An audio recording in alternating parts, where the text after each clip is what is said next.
We're talking about cryptocurrencies and blockchain solutions. We're here with Gavin from Coding Fly, G1, and Scott from Teller, and of course Randy McGuire. And I'm your host, Das Blockchain, aka Das Machine. Das Machine. Das Machine. And so I think today's agenda is talking about stablecoins. Randy, what say you about stablecoins? Well, stablecoins are in the news based on, I guess, 3 companies in the United States over the last week that had regulators bless their platforms. Paxos, Gemini, the Winklevoss twins Gemini platform, and Citigroup was doing something in the digital validation area rather. So it's I think basically stablecoins are bringing mainstream attention to blockchain solutions, cryptocurrency in general, and I think it's all good in the long run. The value of stablecoins and pegging it specifically to the U.S. dollar, I think helps bring on the clearinghouses, the correspondent networks, so that they can start changing their models to support a different industry. And I think it just helps bring that whole flow, the whole weight of the Wall Street and exchange mechanisms toward cryptocurrency. And of course, it certainly ends up meaning we're going to end up with a lot of private blockchains in addition to public blockchains.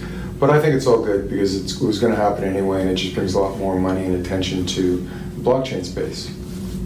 I mean, like, I question the value of stablecoins and, like, as well as private networks, right? Like, blockchains are supposed to be, like, we reduce censorship and, like, and we reduce the, costs. And private blockchains reduce costs, but they don't reduce censorship.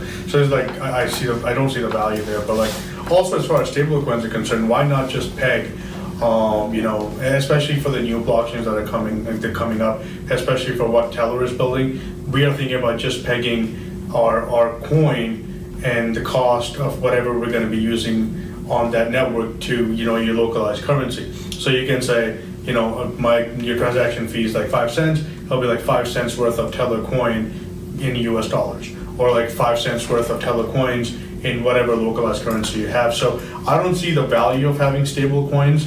And yeah, they might bring in a lot of money, but that's money that's diverging from blockchain platforms into another investment vehicle that I don't see any value to, right? So I might be wrong on that one, but I really,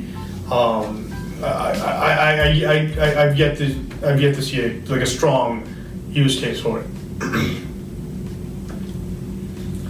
Do you want to let us know exactly what the Teller platform does in terms of this kind of a? Shameless plug, right? Look, the Teller platform is, it's a new public blockchain that's fully scalable because we leverage chaos theory and doing so reduce the bulk of blockchain validation. And so basically, our cost transactions are much lower than any other blockchain. So we can definitely be like, okay, just give us 5 cents per transaction or 2 cents or 3 cents per transaction, and we can peg it to a local currency. Now, when you have public blockchains like Bitcoin and Ethereum, you really can't do that because the transaction will vary depending on priority and how much money that you want to put into it. So because we're a new platform and we solve for that unpredictability, there is no use for stablecoin for us. But there might be a case for like the other previous blockchains, but they're gonna die anyways, right? Hopefully. Das, what do you think? Well, stablecoins to me is all about mass adoption. I think stablecoins is the thing where someone says, hey, if you don't want to have US dollar or you want to just hold on to something which makes sense for you as the average user, then telling them that, hey, by the way, this token is worth the same as a US dollar kind of makes sense from the average layman's accessibility of it. And I think to that extent, it does serve a purpose in the ecosystem. Whether or not it has a technical role to play, I think the jury's still out on that because, again, we've heard some question marks about how Gemini is structured in terms of their immutability and the fact that it may not be completely immutable. So I think we have to wait and see and figure out how things go. Yeah, I agree. It does have some use. If anyone's used PayPal, obviously, somebody might dispute a charge, right? But with the stablecoin on immutable blockchain, sending money suddenly becomes much easier as long as wallets are easily usable by just regular people, and buying those coins in the first place is easy. But there isn't like a really good real money online transfer. You get like e-transfers, Interac, but there's still some issues with those. PayPal in particular is just notoriously bad for chargebacks or disputes. If you call PayPal, email them over and over just to try to get your money. And with stablecoins, you essentially have a platform where you can send and receive money that's similar to a US dollar, and if they can make it work in a way that's very simple, then I think they have a really good product to compete with PayPal. Mm-hmm. Yeah, to this point, I believe the stablecoin can add value to the US dollar and expand the US extension to outside the world. For the country, like the country is hard to use the US dollar, then if you have the stable coin, because it's virtual, right? Then it's easy to use for them. That allow the market to grow. Yeah.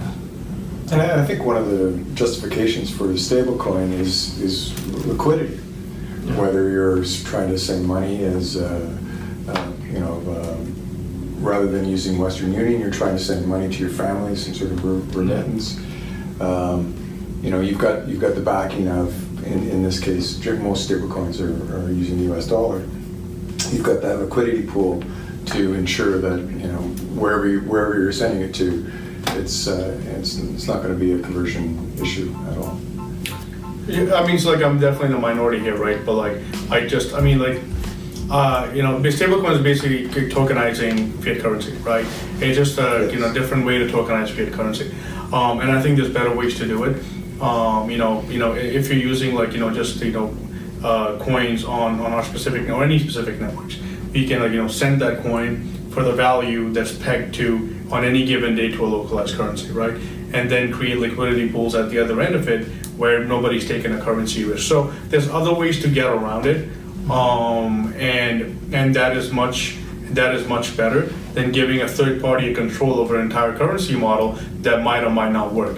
And with stablecoins, the issue always is like the peg levels, like the partial pegs, the full pegs, and what about the auditing there, right?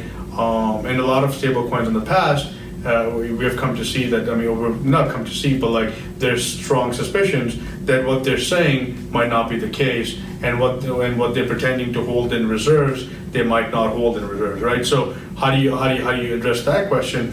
And if it's a partial peg, then there's still the risk there's a serious risk of devaluation, because you don't hold the entire local currency in your reserves, right? So there's a lot of issues that go on with the various models of stablecoins. So I think we're better off finding other simpler solutions versus this. Right. And so I was just looking at the market analysis, and obviously, some people have called a bottom in the market. Yeah. Just to switch gears a little bit, what do you think? Have we hit a bottom, and is it going to be a bull run from now? I mean, current cryptocurrency markets with all the platforms and all the companies we have right now, they're not usable, right? So this is not. I don't think this is a bottom. I think the current companies will go lower, but then other companies will come on board. and that will build better products that people are actually using, that have real use cases, and they will create more value within the crypto market. So I think the crypto market as a whole is going to get way better, but current companies will going to have a hard time doing it. Right. So in terms of market cap, like what do you think, like you predict, like right now it's at 200 billion. Yeah. And do you think that that's just going to keep increasing, or? I mean, look at payments, right? Look at blockchain is disrupting payments, right? So just the payment market alone, look at the market cap there, right? That's something we can use as a benchmark to say it might get up to that, right? Sure, Forex alone is $2 trillion a day. Right, exactly. So like we have to start using some like real world numbers and the markets that we're disrupting, and then using them as a benchmark of what we could get to, right? So like it has to be some real analysis and not just some guy saying Bitcoin's gonna hit $30,000. How and why? Well, some of the analysis is based on the current size of the markets for like healthcare or supply chain. So there is some basis for those numbers, but obviously. Sure. But to Jeevan's point, a lot of these cryptocurrencies don't do anything. Yeah. They're not out there in production accomplishing anything. Right. So there's got to be a rationalization of all these altcoins. Right. So in terms of like killer use cases for cryptocurrency, like what are your thoughts on killer use cases that have been demonstrated so far? Like payments is big, right? Like so, using cryptocurrencies to pay for coffee, right? That's a killer use case. But we're waiting for a platform to do it. So Tether will definitely do that. And there's going to be other companies that are going to come in and build smart contracts around it, and then that's another definite use case, right? So the proof of concept of use cases have been proven by current incumbents, but the scalability is not there. Anything to add, Scott?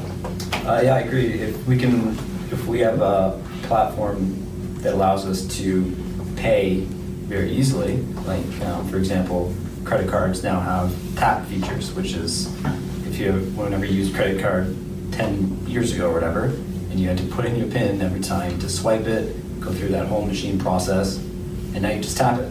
And if cryptocurrency can get to a point where they can just tap it with their phone, or maybe like a physical card wallet or something like that, then yeah, it becomes actually usable. Yeah, the easy payment is very necessary for the user to use to expand the market. Yeah, but for the stablecoin, I don't have much, but I think because the US government already approved 2 of them, right?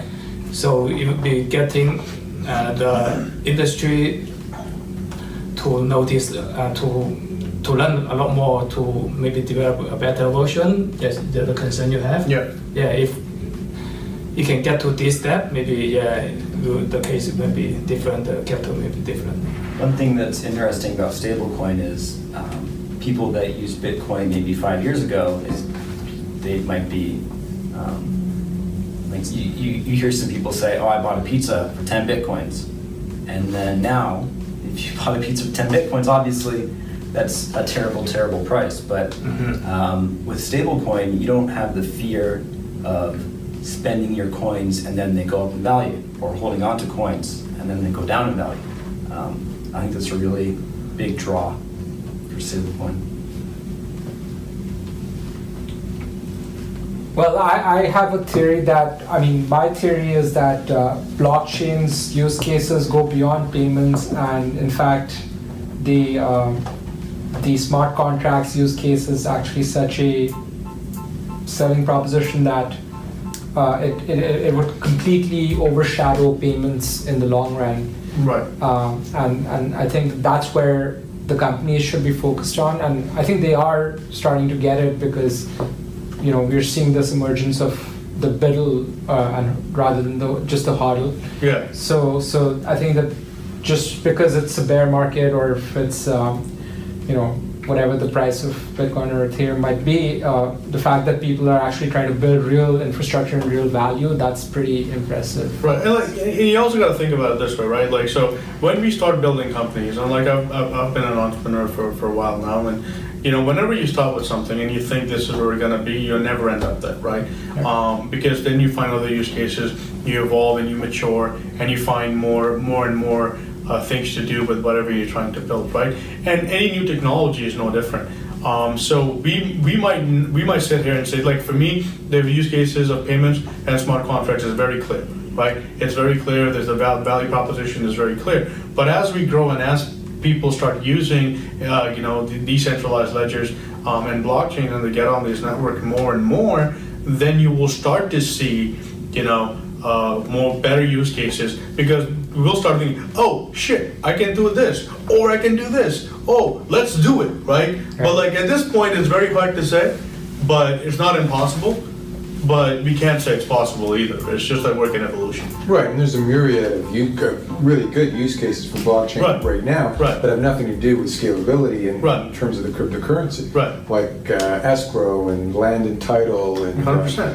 Healthcare records and that sort of 100%. thing. So I think there's a lot of capital flowing into blockchain use cases, especially from traditional industry that are trying to, they're trying to get on board the marketing of blockchain as well. So they're claiming they're building blockchain solutions, but really they're building out extensions of their existing businesses and just using a better technology to store it often, whether it's an ERP system or whether it's just a better record storage for their internal transactions.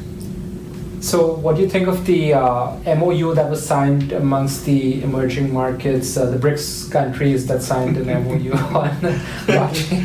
I'm sure you have something to say about that. MOUs are useless. They're not worth the paper they're written on. And if you look at India, some cities in India are starting to leverage blockchain to provide services to their citizens. So that's a concrete action. And if you look at selling into emerging markets, it's a long process. Until the sale actually happens, you haven't done shit, in all honesty. And MOUs are not that important. They're just like, they're like a wish list that hopefully a genie will grant someday if you find a lamp. So the MOU is not, it's a good step in the right direction, but like the MOU per se is useless. So in general, it was a big news week for blockchain and cryptocurrencies. I think that one of the things that came out of this week is essentially NASDAQ acquired a Swedish exchange called Sinober. Right. And I think that's like a big shift for something like NASDAQ. So what are your thoughts on that? But so again, I'm going to stop monopolizing, I promise. How much of that is because they believe in the market versus we don't want to miss out in case there's something big here? In the case there's something. Yeah, right. So we have to be able to like look at these acquisitions or all these like that, potential deals that might get done, and really cut through the noise and really get down to, does it add any value to NASDAQ? Do they see value in it, or are they just scared to miss out? So that's a conversation everybody needs to have, right? And not just say, oh, NASDAQ bought this. This is great for crypto. Crypto is infallible, right? So what about the ETF situation? Is that something that's on your radar or no?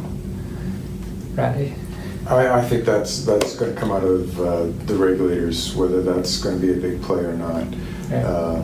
That's it to be determined. But just to jump on to what Jivan was saying, I think that's a good move for NASDAQ for all the reasons that you said. Yeah. And they're a technology exchange. Of course. So for them to make that kind of a play, it's a natural play. But these are all news items that just bring more attention to the space. More capital will flow into the space, and I think it's all good. Yeah, I mean, I realized that, just the fact that there was so much action on Wall Street with regards to crypto is kind of a big news for, the non-Wall Street crowd, right? It's like the people that are building stuff, the blockchain people, I guess find that, okay, now those guys are just waking up. Well, I don't know if that's like, hey, they're waking up too late, or it's like they're waking up at the right time, but at least they're waking up, right? Yeah, there is no too late for this space, and the fact that they're waking up means that they see that the crypto world, the blockchain world, is going to be a viable world, and just a lot more people and money will flow into it. So I had a question which I just wanted to delve deep into, like in terms of companies that want to build blockchain solutions, do you think that there's an argument to be made that, hey, the token in that ecosystem, whether it's a ERC20 token or ERC721 or fungible or non-fungible, is there an argument to be made that, hey, it's just a utility token, not a securities token? Not really. I mean, like, so, you know, if you have a platform, right, you have a common currency on a platform, that's your utility. Now, if you're building on top of that platform and you're using that platform's common currency to like transact on that platform, then what does your token do? What's the utility of that token, right? So it's a security token, right? And I mean, there's a lot of like startups that will try to, you know, create forced use cases for their tokens. But the thing is, you're much better off like calling it a security token, you know, signing, you know, a subscription agreement, raising money, you know, in a proper way versus, you know, forcing a use case and then, you know, get tied with the regulators later on, but also at the same time, people are smart people. People that give you money are smart. They're gonna look at that and they're gonna see it's forced. So don't do that. Right, and your solution's always going to have to conform to, let's ratchet back to the utility, right? Right. We're moving too far into this appreciation security space, Yeah. which is going to damage your business. Exactly, and like the thing is, it's like initially the road that you might want to take is much tougher, right? Like a security token is much harder to do than a utility token. So you want to sometimes take the harder road, so later on it's easy. But if you take the road that's easy now, later on, you're stuck. What if there was no like appreciation in the value of the token? I mean, that you could actually quantify. I mean, obviously the token value goes up and down, but if you didn't have that type of swing, and if it was like pegged to the US dollar or whatever, then it becomes a utility token. Does that make sense? Or Right, but like let me ask you this, right? So for example, you were a company that is, you know, storing, I don't know, loyalty points on the blockchain, right? And unless you have a lot of consumers that are giving you profit, why would your token go up, right? You're still transacting in the local, you know, in the local currency, be it Bitcoin or be it Ether or whatever the case may be, or be it like the EOS token, whatever the case may be. You're still transacting in that number, but the value of your token is going up because more people are using it. You're getting more revenue, right? So, and if you peg it to a US dollar, then why would anybody buy it, right? Like, so what's the value of that token? I guess the reason I was using the pegged example was because Gemini did the pegging, and Yeah. they must have thought of that as being some advantage for their token, right? So I'm trying to figure out what exactly they were trying to do with pegging to USD. It's just a fiat currency, right? Right. It's liquidity. Yeah. So yeah, I had a few more topics I wanted to cover. One of them was that Tim Draper predicted that the cryptocurrency market will reach 80 trillion in the next 15 years. Well, Tim Draper is an optimist. So do you guys have any predictions about the markets, crypto and blockchain markets? Maybe the US dollar will inflate a ton, and 80 trillion actually won't even be very impressive. I mean, you know, the thing is, when you're an infant industry, right, you never want to put caps. So 80 trillion might be too big or might be too little. We really don't know. So to really like, you know, and you know, when numbers like this come out, I can guarantee you there's no analysis behind that. That's all fudged up, right? Like there's no cap on this market. We might go to 80 trillion, we might stop at 80 million, we might drop back to 80 million. We never know. And it's dangerous to put that kind of expectations on what we're trying to build. Let's just build it. Let's just build real things, and let's see how far we can take it. Right, we could have a crash. We Yeah. could have a US dollar crash. We Yeah. could have a yuan explosion. Yeah, exactly. We have no idea. But yeah, Yeah. 80 trillion is just So I'm just Publication going to make some deadline. predictions just so I can sound like a genius. Yeah, exactly. It's a publication deadline. Okay, we'll throw this out there. I'm predicting Bitcoin at 15K by the end of 2018. By the end of 2018. Yeah. I've heard 50K. 50K? Yeah. Well, I'm saying 15K. I think that's more reasonable. I think you might be right. Okay, I'll make a prediction. In the next 100 years, Bitcoin will have a value. It will have some sort of value. Might be $1, might be $100,000, but it will have value. So now's your chance to make a prediction. Okay, yeah, should be have the value.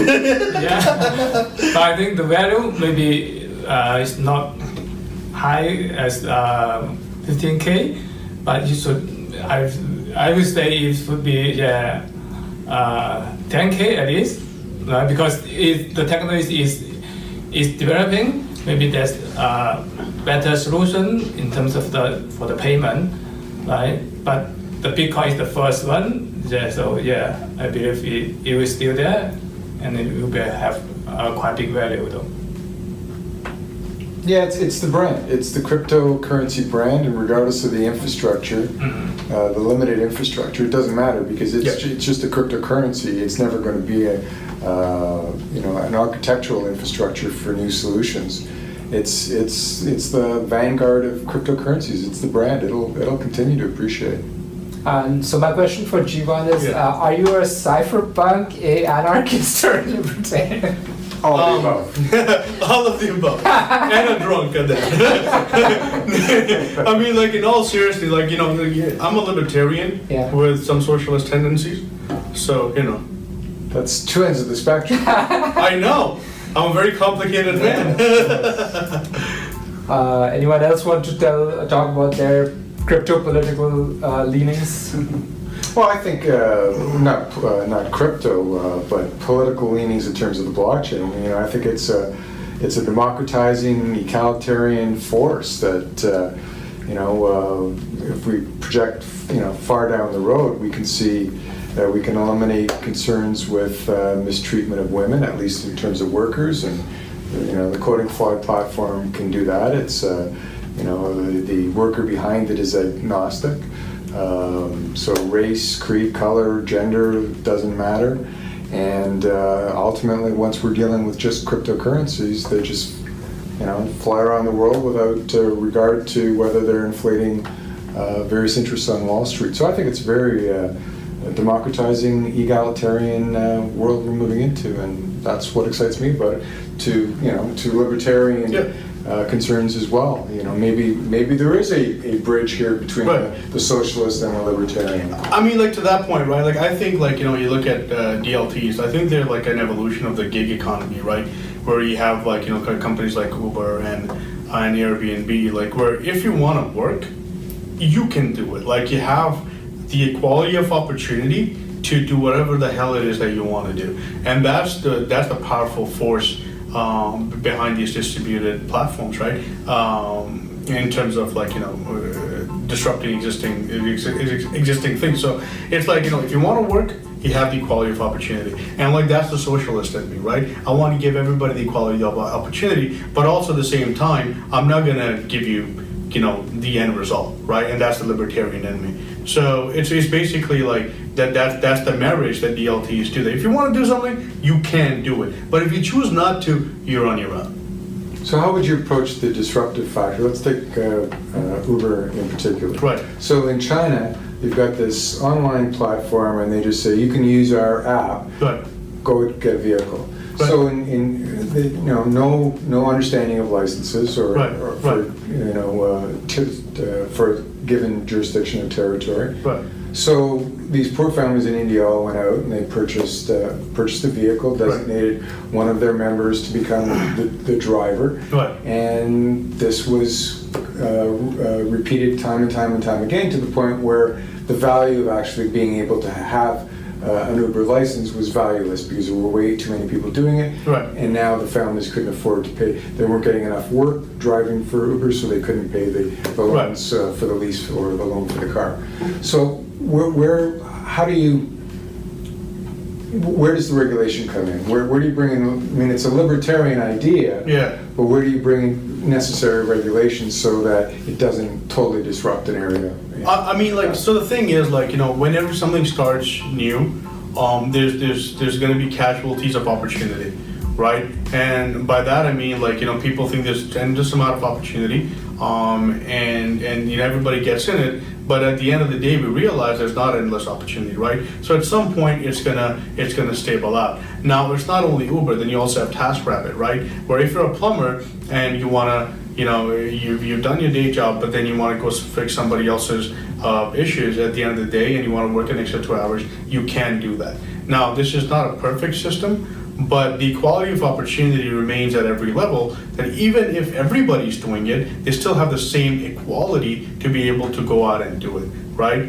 So where should the governance be? Should it be with TaskRabbit, that they can only have so many people working in this category in a given area? Yeah. Because you can lock that down on the blockchain, right? Right. But like, I don't think there should be any governance on that end, because by artificially limiting supply, we're hurting the people that are working in it. Like, look at the taxi industry, right? We had like prices on medallions because there's artificially limited supply, and all of a sudden Uber came in, and all these got people's life savings, they vanished up in thin air, right? And like, people, there's always going to be entrepreneurs that are going to come in place and change paradigms, right? Like we as as legislators, or like anything that like that, we can't come in and try to control the situation, because people will break the table. We will change the paradigm. The only thing we can do is, in case somebody is is harassing somebody criminally as an Uber driver, right? Like, there's been a lot of rape cases in India. So when that happens, we go in there and we I mean, not remedy those situations, but at least like use the law to like persecute that person to the full extent of the law, right? And so that's something we can do. But we can't predict what's going to happen. So how can we put solutions in place that might for something that might not even occur? You know what I mean? Like, it's complicated, right? Like, it's not an easy answer. It's a complicated one. Right, because we have such disruption going on, the gig economy, the Internet of Things, AI, blockchain. This is empowering solutions well beyond the ability to grasp how to understand them and how to govern them, how the rule of law has a role to play. Of course.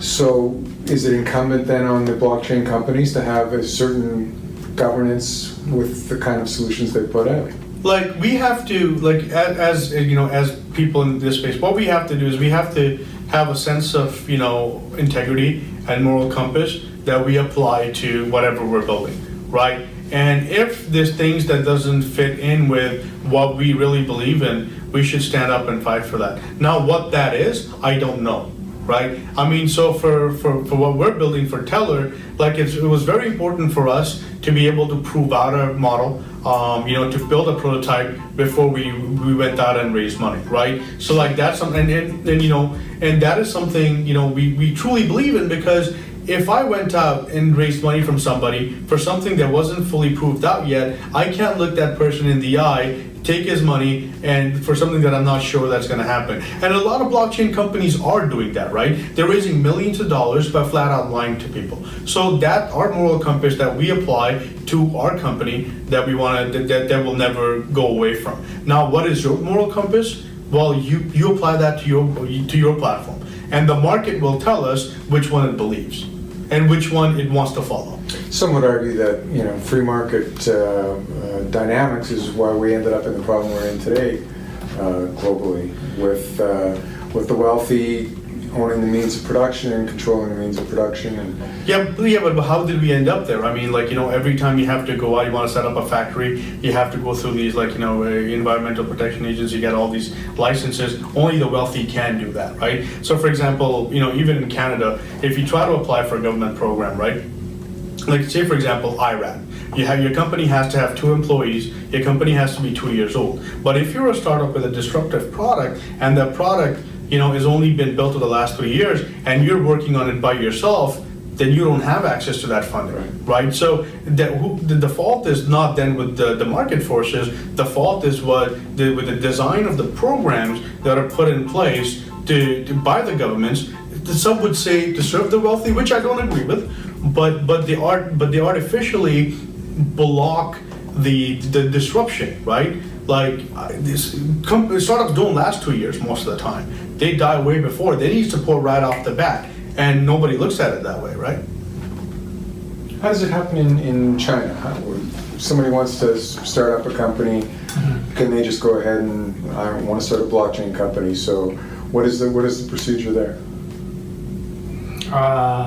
I don't know exactly how it works because I haven't been back to China for a long time, and I haven't found a company that in the China. But my knowledge is you have to get through all the paperwork, the register process in China. The government will vet you, and particularly if you want to start up a company that has the blockchain in play, maybe the government also need to look into it.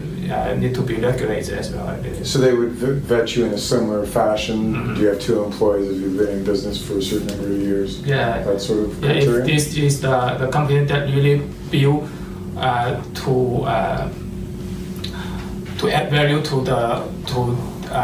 the economic or just to gambling, right? They will have the regulator look it carefully in these days, as I know though. Yeah. So I guess we should wrap up because we are already over time. And the only thing I gotta say is keep the blockchain builds coming and keep your faith in blockchain. Thanks a lot. Keep your faith in intelligence. Keep your faith in Codify. And R&D flow. See ya next week. Yeah, we were trying to be independent and agnostic to the blockchain, but we talked about